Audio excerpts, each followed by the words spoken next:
Hello people, and welcome to another Super Nintendo review, with today's featured game being yet another infamously difficult title that started out on the NES, known as Super Ghouls N Ghosts.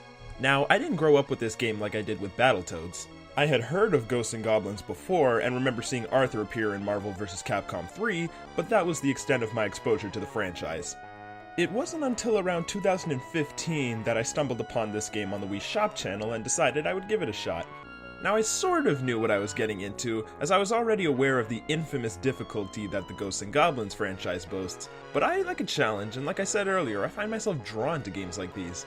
Well, this one definitely lives up to the reputation because Ghouls and Ghosts pulls absolutely zero punches and will curb stomp your shit, life by freaking life. Hell, I thought Battle Maniacs was a chore. I can't even imagine trying to beat this game as a kid. Alright, enough of me ramping it up. Let's dive right into why Super Ghouls N Ghosts was one of the most intense gaming experiences I've ever faced.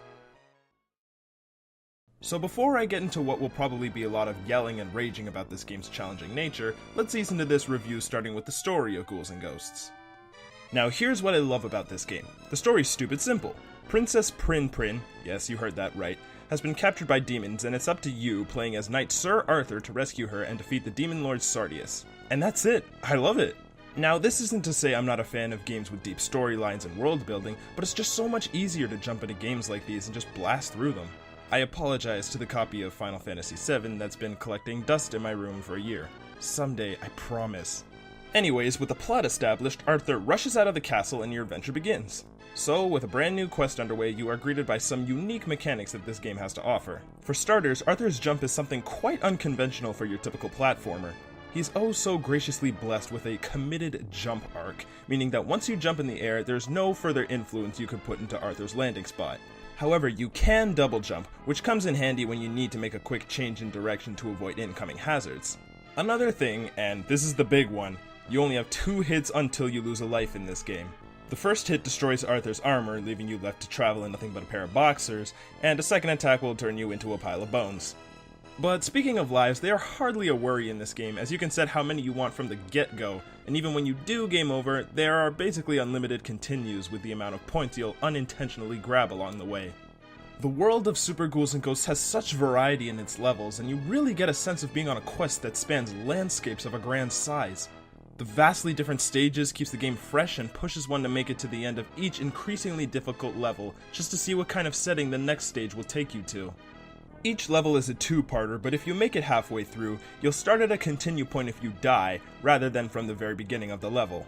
This makes for some decent sized levels, but then again, gotta account for the rather sluggish pace at which Arthur travels at.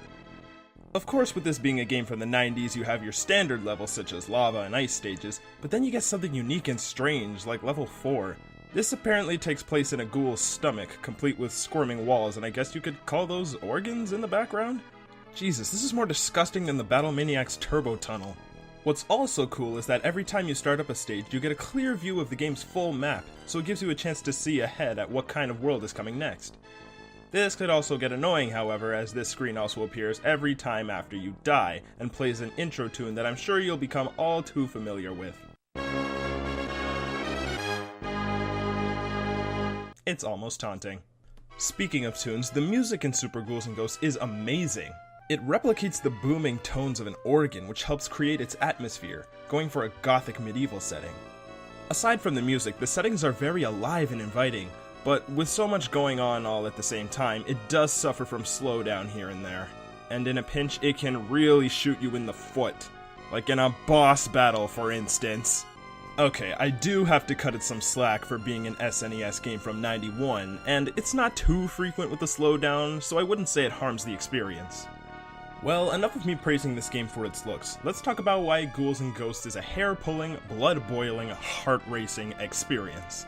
Like I mentioned earlier, Sir Arthur has very limited movement, what with his odd jump and slow running pace. Everything else in this game, however, does not suffer this. Enemies move in all kinds of directions at all kinds of speeds, which is what makes every movement you make really count. To help you cope with this, along your journey you'll find treasure chests that contain an arsenal of weapons to choose from that vary in firing speed, range, and power.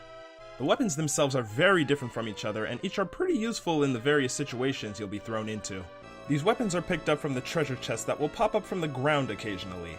At first, it seems like they appear out of random occurrence, but it's actually based on where you step or jump within the level, activating invisible triggers that release the chests. And the more you find in this stage, the better the rewards get, such as in the form of the second chest offerings, armors. As long as you're still wearing yours, some chests will offer armor upgrades that can strengthen your weapons, give you a powerful charging move, and if you manage to find 3 in a row without getting touched, you'll be given a shield that will grant you an extra hit. Although it only works if you're standing completely still, otherwise your armor will blast off your body as usual. There is also another upgrade which gives you a shield granting you protection from 3 whole attacks, but good luck trying to last long enough to ever see it. Also, the chance of getting a bad chest can happen if you're wearing no armor at all. So sometimes, if you have a decent weapon and armor on, just keep on walking. At the end of each stage, you're met with a boss battle, and honestly, they're probably the easier parts of the game. Most of the time, you could just shoot them from far away where they can't reach you, and that'll do the trick. Kinda sucks though, because you don't get to admire their cool, unique designs if you're just hanging around at the other side of the screen blasting them. Once you get to the penultimate stage of the game, you're met with quite the spike in difficulty. I can barely stand to look at this screen right now because I've suffered this level for literally hours on end during my first playthrough, and even my revisit for capturing footage. It's mainly because there's no halfway point in this stage, and the end boss has 2 forms that you have to deal with. That, and there's one of those red armor fucks in this stage. After you do manage to beat the boss though, you are granted with a small cutscene where Princess Prin Prin comes out to tell you basically, you done fucked up. Apparently, you can't beat the final boss without obtaining a certain weapon that you missed on your way to the castle. So what happens now? Guess what? That never-ending nightmare you just went through? Yeah, do it again, jackass.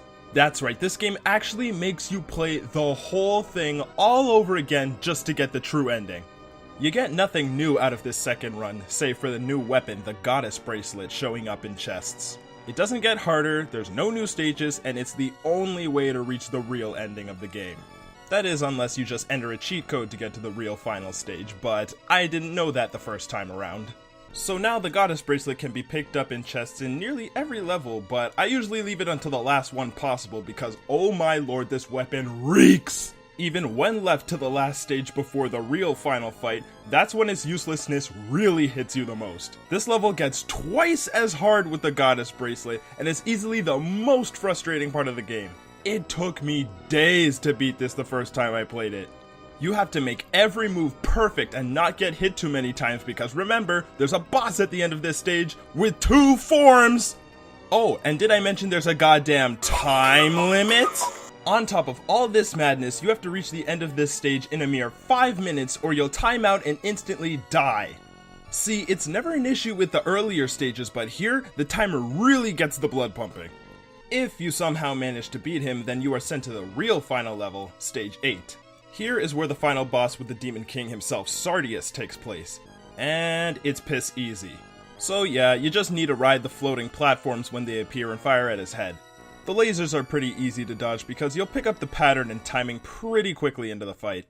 And with that, you defeat Sardius and rescue the princess, bringing an end to the adventure. Well, that's everything there is to Super Ghouls N Ghosts. It has its moments, but in the end, it's still kind of a fun experience. The game is very appealing with its vibrant colors and fitting soundtrack and wraps it all up in this perfect representation of a mythical medieval world. It really does take you on a journey and is easily one of the games that successfully pulled me out of reality and into its own world.